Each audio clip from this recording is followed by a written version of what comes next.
tradisyonal na kasuotan tulad ng barong at saya ay madalas nating suotin tuwing paggalang sa nakakatanda. Simula bata pala ako, tinuro na sa akin ang pagmamano.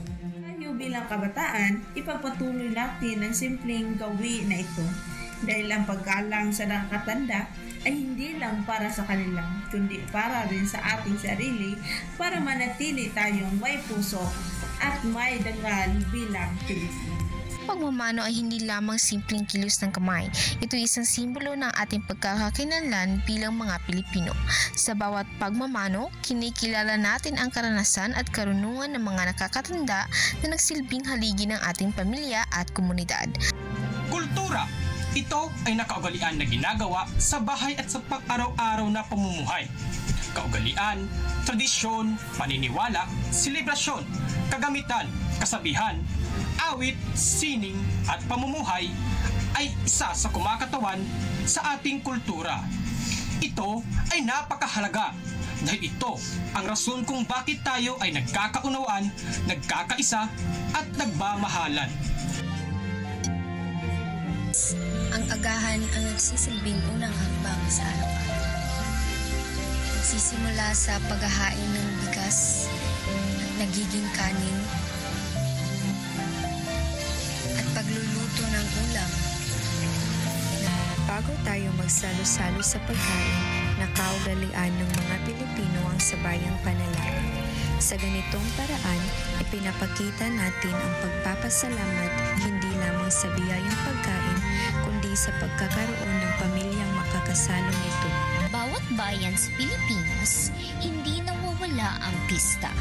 Kahit sa simpleng paraan, pinapakita nito ang ating pagkakaisa, pananampalataya at kasiyahan bilang isang komunidad. Ang pansit ay sumasalamin sa ating kultura bilang Pilipino dahil simbolo ito ng pagsasalo, pagkakaisa at mahabang buhay tuwing okasyon at pagtitipon. Ay, bawal yun ha. Bata pa lang tayo. Okay, alam na natin.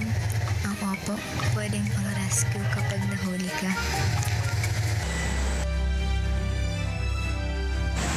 Sinasabi ng mga matatanda na kapag naligo sa labas ng bahay pagsapit ng tanghali, maaaring magkasakit o mabahira ng malas dahil oras daw iyon ng pagpapahinga ng mga nilalang na hindi natin nakikita.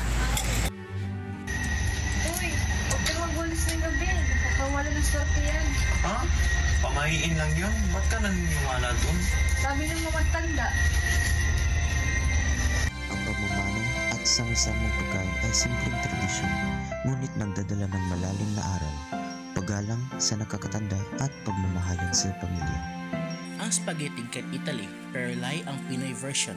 Tamis, puno og hotdog ug cheese. Mao kining paborito sa mga bata sa mga birthday o handaan. Simbolo sa kalipay o pagkayusa sa mga Pilipino. Kultura ang nagsisimbolo kung saan tayo nagmula. Ito'y nagpapakita ng pagkakaiba ng aspeto sa bawat lugar.